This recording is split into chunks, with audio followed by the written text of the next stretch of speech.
Chào mừng tất cả các bạn đã quay trở lại channel của mình Làm Đẹp Khoa Học. Và chủ đề hôm nay của chúng ta sẽ là những vấn đề xoay quanh những cái nốt ruồi làm chúng ta mất tự tin. Nốt ruồi không những gây ảnh hưởng về mặt thẩm mỹ mà hiện nay xét trên khía cạnh phong thủy thì nó còn là rào cản trên nhiều phương diện. Và cũng chính vì thế mà nhiều người đã muốn tìm cách tẩy nốt ruồi để tự tin hơn trong cuộc sống của mình. Và nốt ruồi là kết quả của việc tế bào sắc tố tăng sinh tại chỗ, và nó có thể là chấm màu nâu, màu đỏ hoặc là màu đen ở trên làn da, và gồm có hai loại, đó là bẩm sinh và xuất hiện sau sinh. Về cơ bản thì chúng ta có thể phân nốt ruồi thành các nhóm như sau. Thứ nhất đó là phẳng, dẹp, liền da và chỉ khác về màu sắc. Và loại thứ hai đó là dày và nhô cao hơn so với bề mặt da. Và loại thứ ba đó nữa là phần giữa thì nhô cao hơn làn da và xung quanh là vùng sắc tố phẳng. Và đại đa số nốt ruồi trên da là lành tính, và có một số nốt ruồi là dấu hiệu tiềm ẩn của bệnh ung thư hắc tố tế bào da, và thường là nốt ruồi xuất hiện sau sinh. Và bệnh lý này thì tuy chỉ chiếm khoảng 1% trong các loại ung thư da, nhưng hầu hết các trường hợp tử vong vì ung thư da đều xuất phát từ đây. Ban đầu thì ung thư hắc tố có thể giống như một nốt ruồi lành tính và vô hại, nhưng dần dần nó sẽ rối loạn cấu trúc rồi tăng về kích thước, và bệnh có nguy cơ cao ở những người có nhiều nốt ruồi, nhất là những trường hợp mà có trên 100 nốt ruồi ở trên khắp cơ thể. Và các dấu hiệu cảnh báo nốt ruồi tiến triển ung thư thì gồm: thứ nhất đó là không cân xứng với nhau, thứ hai là ranh giới của nốt ruồi sẽ khó xác định, và thứ ba là bất thường về màu sắc này, hoặc là có kích thước trên 6 mm này. Và ngoài ra thì nốt ruồi tiến triển theo chiều hướng thay đổi về kích thước, hình dạng và màu sắc. Và có những nốt ruồi mà có kích thước lớn hơn trung bình và không đều về hình dạng. Đây là loại nốt ruồi có xu hướng không đều màu, và phần trung tâm thường sẫm màu hơn, còn phần cạnh màu thì sẽ nhạt hơn. Và dạng nốt ruồi này thì có khả năng tiến triển ác tính cao hơn so với bình thường. Và thực tế cho thấy những người có hơn 10 nốt ruồi kiểu này thì có nguy cơ phát triển thành nốt ruồi ác tính cao hơn bình thường gấp 12 lần. Vì thế cho nên khi phát hiện bất cứ bất thường nào trên nốt ruồi thì chúng ta cần tới gặp bác sĩ da liễu để đánh giá về nguy cơ ung thư da. Và để phòng ngừa nguy cơ bị nốt ruồi ác tính thì cần đặc biệt chú ý ở những vùng da thường xuyên phải tiếp xúc trực tiếp với ánh nắng mặt trời. Ngoài ra thì các biện pháp sau cũng sẽ hạn chế được nốt ruồi xuất hiện. Thứ nhất đó là tránh đi ra ngoài trời nắng vào khung giờ 8 giờ sáng cho đến 4 giờ chiều.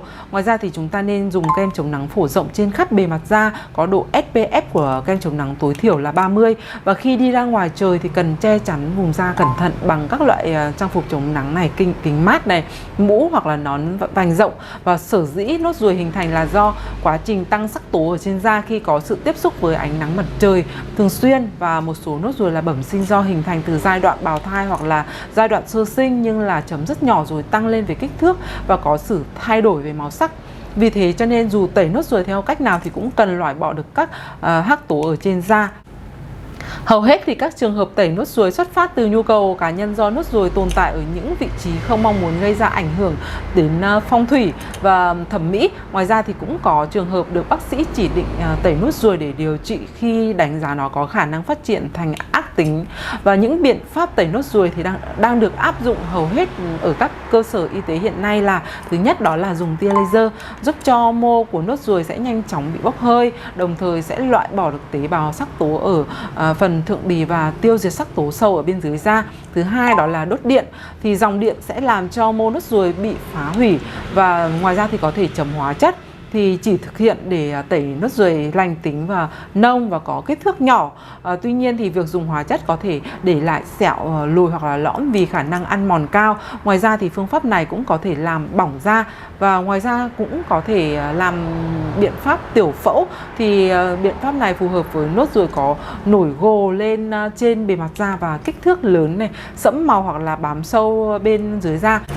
Dù là áp dụng cách tẩy nốt ruồi nào thì việc chăm sóc da sau khi điều trị cũng cần phải thận trọng, bởi nếu như sai cách thì sẽ rất dễ gây nhiễm trùng hoặc là biến chứng sẹo lõm hoặc là sẹo lồi.